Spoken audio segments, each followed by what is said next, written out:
Alright, YouTube. So this is part 2 of the video for the 91 Toyota MR2. So we're going to give you a rundown of what we're going to do. Then we're going to do it. We're going to come back, show you how everything turned out. And hopefully we'll be going to the tuning aspect. So if you're not familiar with part 1, it's a Toyota MR2 turbo. Little slight weight bolt-ons, no motor work, and it's in to put a AFR gauge in it, a boost controller, and a boost gauge. So with that being said, we got stuff laid out here. That's the AFR, but that's going to actually go into a different location now. And so this is your boost gauge sender, and this is your Turbo Smart boost controller. It's a dual stage, so that means he can flip a switch on the inside and go from high to low boost. It probably will get mounted. Let's see. We'll find somewhere in here to mount it out the way, but easy to adjust. And get the wires ran. So that's that. Boost gauge is going to go up here on the pillar. So it already has a pillar pod that we just stuck up here. So that'll get 3M taped on. And the AFR gauge is actually going to end up going over here on the side as such. Because this is rear motor car, the harness is not long enough to come all the way over here from the pillar all the way to the back. So we're going to go here with it, and it shortens up my distance a lot. So that's what your AFR gauge is going to go. So we got to get the wiring. 2 places I'm going to tap in for power. So fuse panel here. We got an ACT tap. So we're going to do the gauges to that. And then I've already checked in here to which ones have power with key on, and that's where we're going to turn on this sender. So it'll be on and off, so it'll send a signal to the boost gauge up there. Also, we're probably going to tap for the wiring for this. Probably going to tap into the same ACT tap that I'm going to put back here. So it'll have 2 taps. One for the front stuff, one for the back stuff. And we'll get it all wrapped up. We got to run our vacuum line, so we got to come right off the turbo there. The boost gauge reference, I think I'm going to use this one. Coming off the manifold. And I think that's going to be about it, guys. I'm going to get to it. When we come back, everything be installed and kind of tightening it up. So stay tuned. Alright guys, we're back. We done switched some cars around here. Buick's back in the stable. Man, I've been slaving on this doggone MR2. But let's show you what I got and what's left.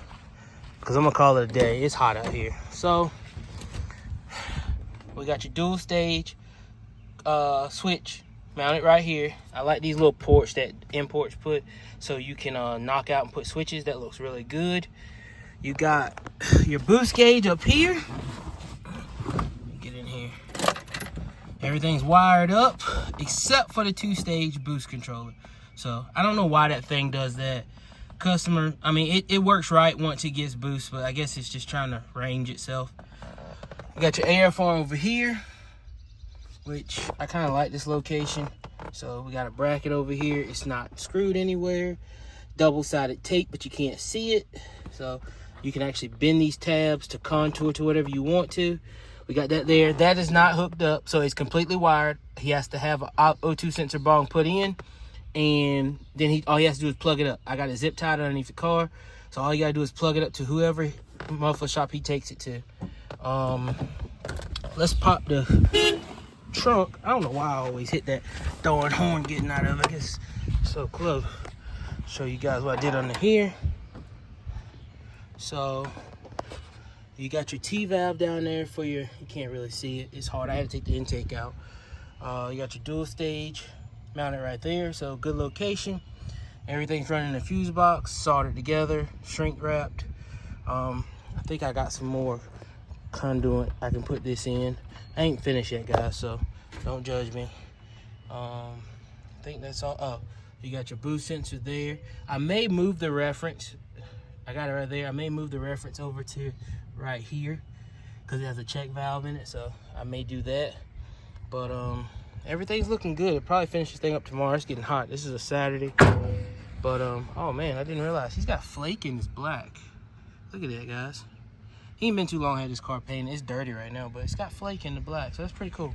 But this yellow wire you see here hanging, I have to get another ACT tap so I can run to the fuse box, and that will be your power to when you switch this on. Pop that in good. When you switch that on, it will go into high boost. So with that being said, and then he wants to go back to low boost, he just clips it down. This has to go down here in this fuse panel. It's underneath there. It's hard to see, guys. I think you can see it right there. I got one tap in there. And I used one tap in the back, but I need a third one because I want to run this independent. It has to have at least 1 amp by itself. So with that being said, that's going to conclude it, guys. I might take you guys along for the ride to move it back in front of the shop. Let's see here. Oh yeah, I ain't gonna lie, I miss a 5-speed. I miss a 5-speed. We're gonna, sounds good, I like it. We're gonna go back in front of the shop.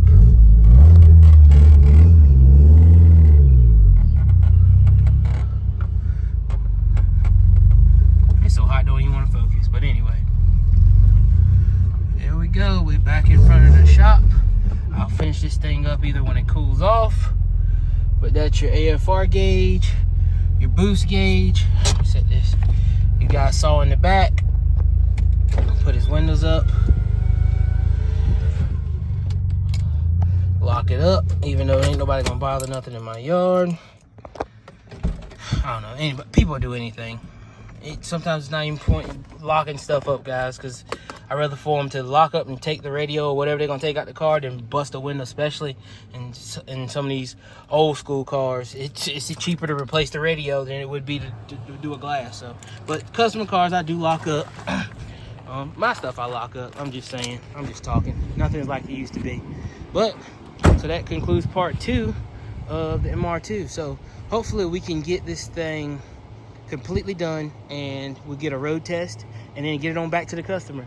I'm only going to set the low side boost. I think what I am going to do is going to check his AFR readings for him because I have an independent AFR reader. So check, make sure that he's not going lean and that it's not spiking, and we'll be good to go. So that concludes part 2. Come back for part 3, the driving part. We're out.